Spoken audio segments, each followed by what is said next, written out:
आज आप मिले पीड़ित परिवारों से, क्या उन्होंने अपना दर्द बयां किया और आपने क्या आश्वासन दिया? देखिए,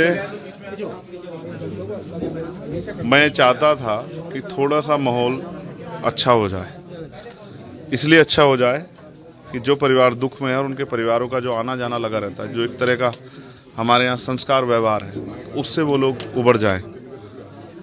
लेकिन ये सच में बहुत तकलीफदेह है और मैं आपको स्पष्ट रूप से कहना चाहता हूँ। मैंने उनसे पूछा कि वो क्यों जाते हैं वहाँ, तो वहाँ वो इसलिए जाते हैं क्योंकि उनको लगता है कि जो गरीबी है, बेबसी है, लाचारी है, बीमारी है और जो परेशानियाँ हैं उनके जीवन में, वो बाबा जी के आशीर्वाद से ठीक हो जाएंगी, इसलिए जाते हैं वो लोग। अगर उनको एक बार एहसास हो जाए कि ठीक नहीं होगी, उनकी जान जा सकती, तो कभी ना जाएं।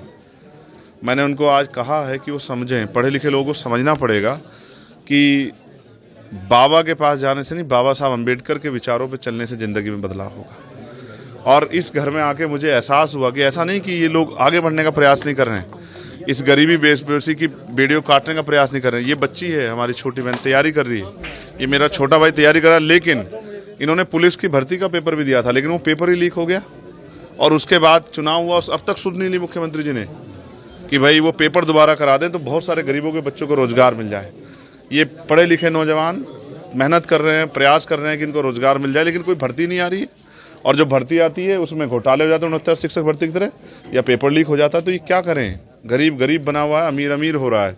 देश में जो हो रहा है वो किसी छिपावा नहीं। अब आपकी तरफ से क्या आश्वासन? मैंने उनको विश्वास दिलाया है कि जो अभी सत्ता में जो बैठे लोग हैं उनको ये सोचना चाहिए कि 2 लाख 4 लाख रुपए में नहीं होता। इस परिवार जहाँ मैं बैठा हूँ, इसकी 5 बेटियाँ हैं और उसकी जिम्मेदारी और 5-6 बहनों की है। राहुल जी ने भी पत्र लिखाई होगी सरकार को? मैं पत्र नहीं लिखूंगा, मैं जाके कोशिश करूंगा कि केंद्र सरकार से भी, क्योंकि हम पार्लियामेंट में हैं, प्रधानमंत्री जी से भी और मुख्यमंत्री से भी हम लोग प्रयास करेंगे। वो सत्ता में बैठे हैं, अगर वो नहीं समझेंगे दुख तो कौन समझेगा? अभी तक कार्रवाई हुई है उससे आप कितने संतुष्ट हैं? क्या कार्रवाई हुई है? क्या कार्रवाई हुई बताइए? सबसे पहले तो सबसे ज्यादा जिम्मेदारी ये है कि जो परिवार टूट गए हैं उन परिवारों को पैरों पे खड़ा किया जाए। इसके लिए सबसे पहले उनको जो है ना, एक उचित मुआवजे की व्यवस्था होनी चाहिए थी। और जो उस हालात में नहीं है, जिनके घर से इस तरह की समस्या हो गई है कि कमाने वाला या जो, क्योंकि वो भी अपना घर चलाने के लिए मेहनत करती थी, तो उनके बारे में सरकार सोचे, उनके लिए व्यवस्था करे। जिन पर जमीन नहीं उनको जमीन दे, जिनके घर में और पेंशन की व्यवस्था करा सकते पेंशन की व्यवस्था कराए। उन परिवारों को अकेला ना छोड़े, ये सरकार की जिम्मेदारी। मैं तो कहता हूँ सरकार 25-25 लाख रुपए का मुआवजा इन परिवारों को दे। क्या लगता है बाबा पे भी FIR होनी चाहिए? सिर्फ बाबा पे नहीं, हर उस व्यक्ति पे जो इस घटनाक्रम में शामिल हो। सबसे पहले इसकी CBI जांच होनी चाहिए।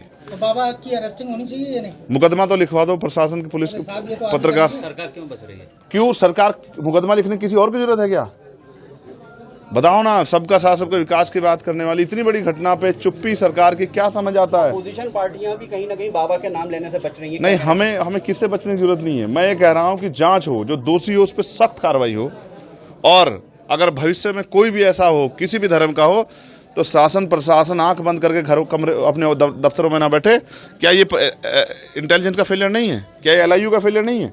क्या पुलिस और प्रशासन का फेलियर नहीं है? क्या ये वो इसके जिम्मेदार नहीं है? अगर उन्होंने उचित व्यवस्था की होती तो आज इतनी बड़ी दुर्घटना नहीं होती। तो मैं ये कहता हूँ FIR भी दर्ज हो और जांच हो कि ये किस तरह से हुआ, और जिन अधिकारियों की लापरवाही उन पर भी कार्रवाई हो। क्योंकि अगर आयोजनों में, इस तरह के आयोजनों में लापरवाही बढ़ती जाएंगी तो फिर इसका खामियाजा ऐसे ही मौत के तांडव के साथ जनता को भुगतना पड़े। सांसद जी, इसकी न्यायिक आयोग जांच कर रहा है, आप सभी परिवारों से मिलने, पीड़ित परिवारों से, क्या आप भी पक्ष रखेंगे इनका मजबूती से? बिल्कुल रखूंगा। मैं तो पार्लियामेंट में इस विषय को उठाने वाला हूँ कि 120 लोगों की जान अहमियत रखती है। और जिन अस्पतालों में आप गए, मुख्यमंत्री जी बहुत वादे करते हैं, तो बताओ अस्पतालों का सच ये है नहीं कि अस्पतालों में ताले लगे हुए थे और नहीं थी कोई डॉक्टर, ना कोई व्यवस्था, ना कोई दवाई? ये सच है या नहीं है? इसको भी स्वीकार करने की हिम्मत जुटाए मुख्यमंत्री। या बस पीठ थपथपा के काम चल जाएगा, केंद्र स्टेट की पीठ थपथपा, स्टेट केंद्र के बारे में वाहवाही कर देगा? सच बताओ कि अच्छे अस्पताल नहीं है, अच्छे इलाज की व्यवस्था नहीं है, प्रशासन एडमिनिस्ट्रेशन का और पुलिस का फेलियर है, और सरकार जिम्मेदारी ले और 25-25 लाख रुपए मुआवजे की व्यवस्था इन परिवारों के लिए करे। और जो बच्चे बेरोजगार घूम रहे हैं उनके लिए भी रोजगार की व्यवस्था करें। ऐसा भी मुख्यमंत्री को सोचना चाहिए।